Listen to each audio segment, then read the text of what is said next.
Fridays were my favorite day at the bank. I would plan all week long for what I was going to wear.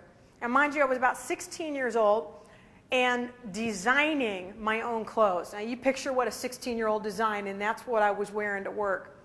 This one particular Friday, I had planned all week for what I was going to wear. I had made a red and black dress with big red and black stripes that went around my body.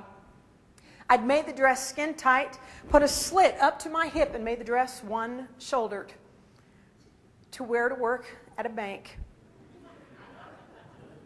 You know, it was the early 80s. I want you to picture the hair of the 80s. I still have big hair. It was bigger then because that's what we did in the 80s. I got in my car. I had a 67 Camaro hot rod with 2 mufflers that did not work. It had no air conditioning, so I had both windows down, and I had that stereo as loud as I possibly could, and I bebopped into the bank office to go do my job. And I was extremely excited. See, I had a nickname for Fridays at the bank. I nicknamed them Construction Worker Friday, because that's when all the construction workers came in to cash their checks. And I had discovered that at 16 I was cute. I had no idea. It was mass chaos that afternoon in the bank, because by the time those guys had gotten to the bank, they had already been to the 7-Eleven to pick up their 6-pack of beer. And so it was crazy. They would not go to anybody else's line but mine. And when things finally settled down, my manager called me into her office. And I want to describe my manager for you. Her name was May.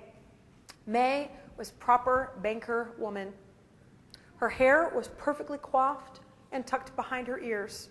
She had a silk blouse with a nice silk bow right at her neck, big round glasses on, and did not smile. Her conservative suit and banker blue set the whole thing off.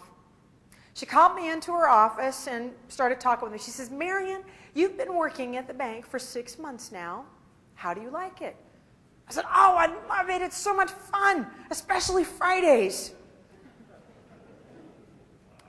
She said, "Well, do you think you might like to make a career out of banking someday?" I said, "Oh, absolutely." She said, "One of these days, I want to become vice president of the bank." She said, "Well, Marian, it's going to take a lot of work to do that. Are you willing to do it?" I said, "Absolutely. Just tell me what you need me to do, and I'll do it. Just anything. Tell me what to do." She said, "Well, one of the things I would suggest is that you start dressing now for who you want to be." I said, "Okay, I can do that." And that was the end of our meeting. She didn't say anything else. I went home that afternoon, and I went to the mall, and I bought myself 2 banker gray suits.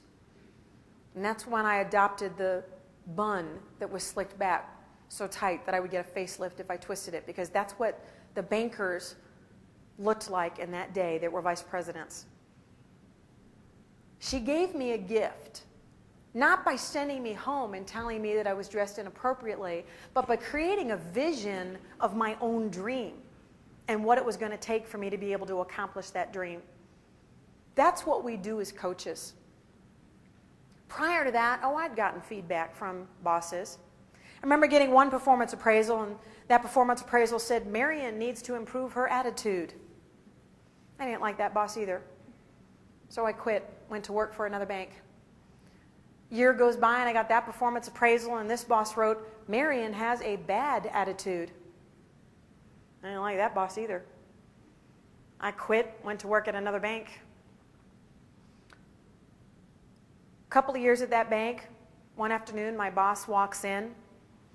My boss at the time was a retired school teacher. Now I want you to stereotype with me because that's what she looks like. I want you to picture somebody very meek, with a sweater over her shoulders, buttoned right here, posture about like this most of the time.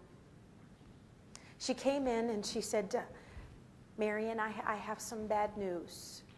I said, "All right, what's the bad news? Just lay it on the table, give it to me." She said, "Well, I have to lay you off." I said, "Well, that's fine. Give me the details. Let me know what I need."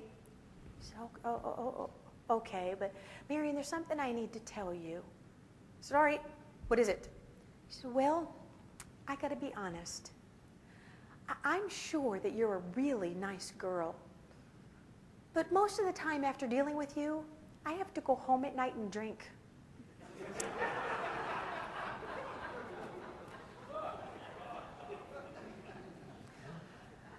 I think back to those times, and people say, well, did you have a bad attitude? And my intention was no, I didn't intend to have a bad attitude. But apparently I must have. And the problem with it is no one along the way slowed down and gave me the information that I needed to know in order to transform myself. That's the task that I charge to you. What is the environment that you want to have with your customers? What is the environment that you want to have with the staff, those of you that have staff? And how are you going to transform that?